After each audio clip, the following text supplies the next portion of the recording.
BPSC TRE 4 के लिए आप लोग प्रिपरेशन कर रहे हैं, यह क्लास आप सभी स्टूडेंट के लिए काफ़ी इम्पॉर्टेंट होने वाला है, क्योंकि यह क्लास करने के बाद आपको यहाँ से 2 से 3 प्रश्न एग्ज़ाम में देखने के लिए ज़रूर मिलेगा। ये 100% गारंटी है।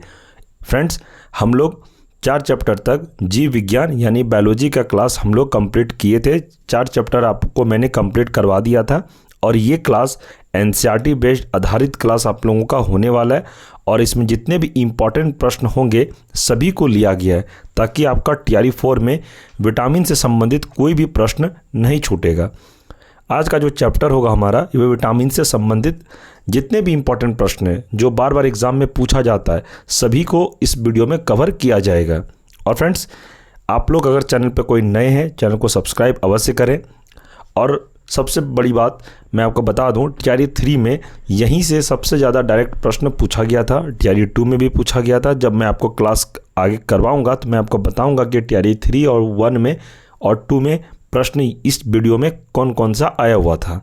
तो आप लोग वीडियो के अंत तक ज़रूर बने रहें और आप ये क्लास जब कर लेंगे तो विटामिन से संबंधित कोई भी प्रश्न जब आपको एग्ज़ाम में आएगा तो इसी क्लास से देखने को मिलेगा और गारंटी के लिए मिलेगा। ऐसा नहीं कि मैं ऐसे बोल रहा हूँ, और मैं आपको ऑथेंटिक ही पढ़ा रहा हूँ जो एग्ज़ाम में पूछा जाता है।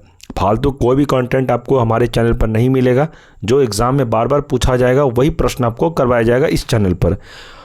और जो विटामिन्स का जो क्लास मैं आपको करवाऊँगा अभी, ये टीआरई 4 के लिए काफ़ी इम्पॉर्टेंट है, जो टीआरई 4 इस बार एग्ज़ाम देंगे।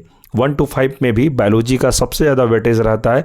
कम से कम बायोलॉजी से आपको 10 से 12 प्रश्न देखने को एग्ज़ाम में मिलेगा और आप कोई भी क्लास का प्रिपरेशन करें, सभी में बायोलॉजी का प्रश्न जरूर पूछा जाता है। तो फ्रेंड्स, चलिए चैनल को आप लोग जरूर सब्सक्राइब कर लें और वीडियो को लाइक जरूर करें। चलिए शुरू करते हैं। पहला प्रश्न है, गाजर किस विटामिन का समृद्ध स्रोत है? तो उसका सही आंसर है विटामिन ए का। ये ध्यान रखिएगा। आगे प्रश्न है, मानव शरीर में विटामिन ए संचित रहता है, तो कहाँ संचित रहता है? तो इसका आंसर है यकृत में संचित रहता है। ये प्रश्न टीआरई 2 में 1 to 5 में पूछा गया था। अगर कोई स्टूडेंट ये एग्ज़ाम दिए थे यानी टीआरई 2 का जो एग्ज़ाम दिए होंगे, उनको ये प्रश्न जरूर याद होगा और हूबहू ऐसा ही प्रश्न पूछा गया था। नेक्स्ट है, थायमिन है। तो थायमिन क्या है? तो थायमिन विटामिन बी है। ये भी ध्यान रखना है। आगे प्रश्न है, जिस विटामिन में कोबाल्ट होता है वह क्या है? विटामिन B12 है। इसे भी ध्यान रखिएगा। आगे प्रश्न है, बच्चों में अंगों की अस्थियां मुड़ जाती है, यदि कमी है तो क्या कमी होगा? विटामिन डी की कमी से बच्चों में अंगों की अस्थियां मुड़ जाती है। तो आप लोग ध्यान रखिएगा, विटामिन डी की कमी जो होता है उससे बच्चों में अंगों की अस्थियां मुड़ जाती है। इसे ध्यान रखिएगा। आगे प्रश्न है, विटामिन B2 का अन्य नाम है। विटामिन B2 का अन्य नाम क्या है? तो आप लोग को याद रखना है राइबोप्लाविन। इसे याद रखिएगा। अगला प्रश्न देखते हैं। प्रश्न है, एक कठोर परिश्रम करने वाले पुरुष की दैनिक ऊर्जा की आवश्यकता होती है। इसका आंसर है 4000 kcal। इसे ध्यान रखिएगा। आगे प्रश्न है, साइनोकोबालामिन, फिर से पढ़ते हैं, साइनोकोबालामिन है। क्या है ये? विटामिन B12 है। ये याद रखिएगा। आगे देखते हैं, विटामिन जो खट्टे फलों में पाया जाता है तथा चर्म को स्वस्थ रखने के लिए जरूरी होता है। इसका आंसर है विटामिन सी। इसे याद रखना है।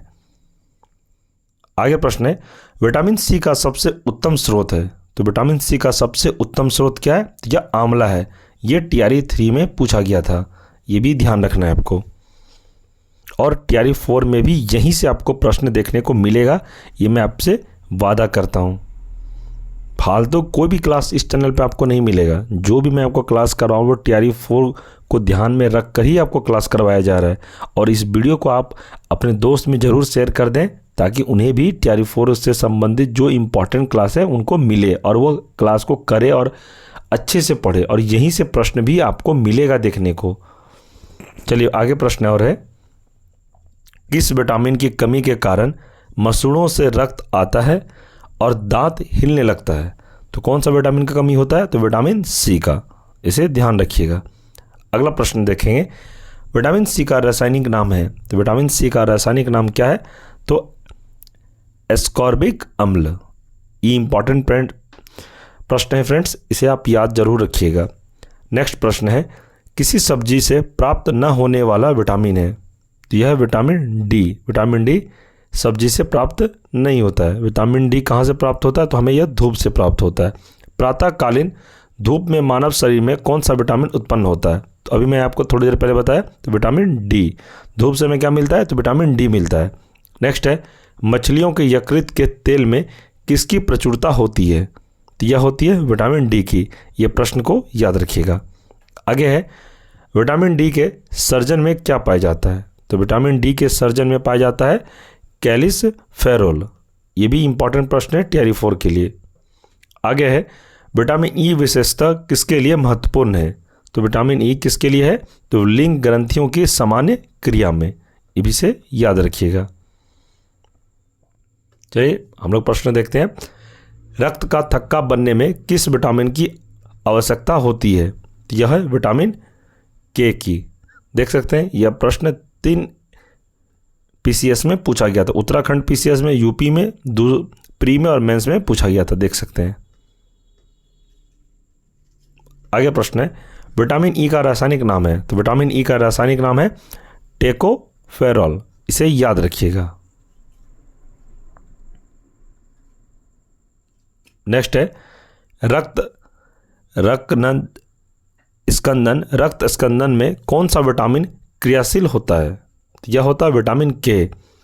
फ्रेंड्स, ये क्लास अगर आप अच्छे से देख लेते हैं, अगर आपको नहीं समझ में आया तो आप क्लास को दोबारा रिपीट मोड करके देख लें, और जितने भी विटामिन से संबंधित प्रश्न हैं इसी वीडियो में कवर कर दिया गया है। इससे बाहर आपका एग्जाम में प्रश्न नहीं आएगा, ये आप कंफर्म रहिए। आप देख सकते हैं कितना इंपॉर्टेंट प्रश्न सब मैं आपको करवा रहा हूँ। ये एनसीईआरटी प्रश्न है, एनसीईआरटी आधारित ही प्रश्न ये है। ये कोई फालतू प्रश्न कहीं और से नहीं लिया गया, ये एनसीईआरटी का फुल्ली ओरिजिनल प्रश्न है, और यहीं से प्रश्न आपको एग्जाम में देखने को मिलेगा। ये मैं बार बार कहता हूँ, हर वीडियो में कहता हूँ, अगर खुद से पढ़ना है तो एनसीईआरटी बुक को ही लेके पढ़िए। आप फालतू इधर उधर कंटेंट के पीछे मत भागिए। मैं आपको भी इंपॉर्टेंट कंटेंट ही पढ़ा रहा हूँ जो एग्ज़ाम में पूछा जाएगा। फालतू कंटेंट आपको आगे भी नहीं पढ़ाऊँगा और अभी भी नहीं पढ़ा रहा। और जितने भी मैं आपको क्लास करवा रहा हूँ सभी का पीडीएफ नोट्स आपको टेलीग्राम ग्रुप में प्रोवाइड करवा दे रहा हूँ। आप लोग टेलीग्राम ग्रुप को जरूर ज्वाइन करें। टेलीग्राम का लिंक इस वीडियो के डिस्क्रिप्शन में दे दिया गया है। और फ्रेंड्स, मैं आपको अभी थोड़ी देर में क्लास को रोक के मैं आपको बता देता हूँ। बहुत सारे फ्रेंड्स जो स्टूडेंट हैं वो बोल रहे थे, कमेंट में भी बहुत सारे वीडियो में लिखे हैं कि सर आपसे मुझे बात करनी है, कुछ पूछना है, कुछ एग्ज़ाम से संबंधित कुछ प्रश्न है मेरा, कुछ क्लास से संबंधित बात करना है, तो आपसे कैसे कांटेक्ट करें? तो आप हमसे कांटेक्ट कर सकते हैं। मैं आपको अपना पर्सनल नंबर दे देता हूँ। हमारा नंबर है 9709427320। फिर से बोल देता हूँ, 9709427320। ये नंबर आप सेव कर लें। इस नंबर पर आप हमें व्हाट्सअप मैसेज करें। जो भी प्रश्न पूछना हो, टीआरई 4 से संबंधित जो क्वेरी आपका है आप हमसे पूछ सकते हैं। आप हमें कॉल करके भी बात कर सकते हैं, कोई दिक्कत वाली बात नहीं है। और फ्रेंड्स, आपको वीडियो के कमेंट सेक्शन में भी प्रश्न पूछ सकते हैं। वीडियो आपको अच्छा लगा, ख़राब लगा, क्या पूछना है, कौन सा क्लास चाहिए आपको, कुछ भी आप कमेंट में भी लिख सकते हैं। आपके सारे कमेंट मैं पढ़ता हूं और पूरी रिप्लाई देने की कोशिश करता हूं। चलिए आगे बढ़ते हैं।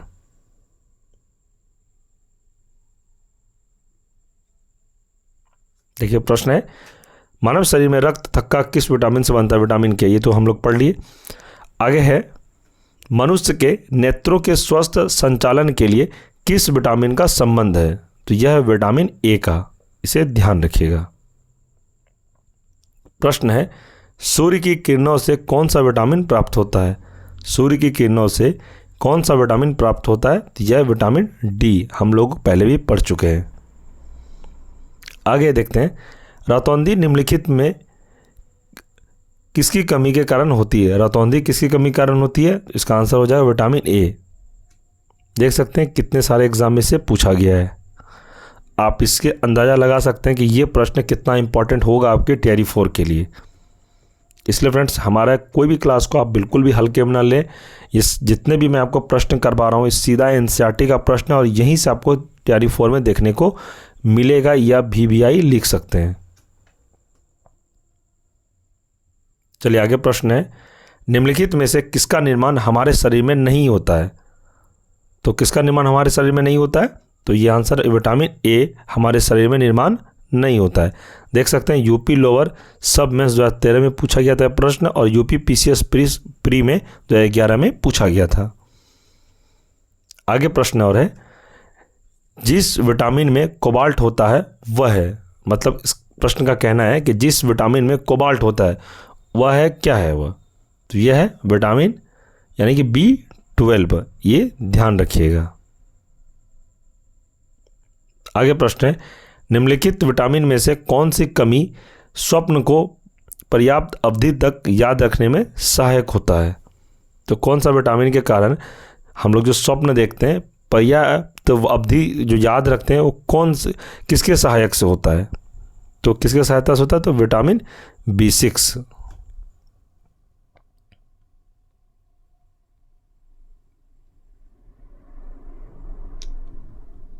तो फ्रेंड्स, विटामिन से संबंधित हमारा क्लास कंप्लीट हो गया। जितने भी इम्पोर्टेंट प्रश्न थे हमने इस वीडियो में कवर कर दिया, और इससे बाहर आपका एक भी प्रश्न नहीं जाएगा एग्ज़ाम में। ये आप टेंशन फ्री रहिए। जितना भी मैं आपको विटामिन से संबंधित क्लास अभी करवा दिया, यहीं से आपको TRE 4 में प्रश्न देखने को मिल जाएगा। ये आप 1000% कन्फर्म रहिए। और आपको यह वीडियो कई बार देखना है, 2-3 बार रिपीट करके आप लोग देख लीजिए। डाउनलोड करने की कोई ज़रूरत नहीं है, डायरेक्ट आप लोग यूट्यूब पर ही देखिए। और सबसे बड़ी बात, जब आप एक वीडियो को या जैसे विटामिन से संबंधित 2-3 बार जब आप सुन लेते हैं हेडफोन लगा के, तो आपको यह प्रश्न अच्छे से याद हो जाएगा। वीडियो भी काफ़ी बड़ा नहीं होगा और प्रश्न भी बहुत सीमित मैंने लिया है, ताकि आपको एग्ज़ाम में याद करने में दिक्कत ना हो और अच्छे से आप पढ़ सकें।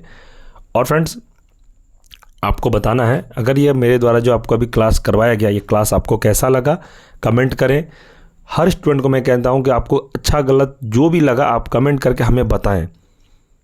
आप ये भी कमेंट करें कि आपको कौन सा सब्जेक्ट का और क्लास चाहिए और क्या आपको ज़रूरत है एग्ज़ाम से संबंधित। जो भी प्रश्न आपको आप कमेंट में भी पूछ सकते हैं। और फ्रेंड्स, अगर आपको ये वीडियो अच्छा लगा हो, वीडियो को लाइक आप लोग अवश्य कर दें, और चैनल को जो नए हैं चैनल में उसे सब्सक्राइब जरूर करें।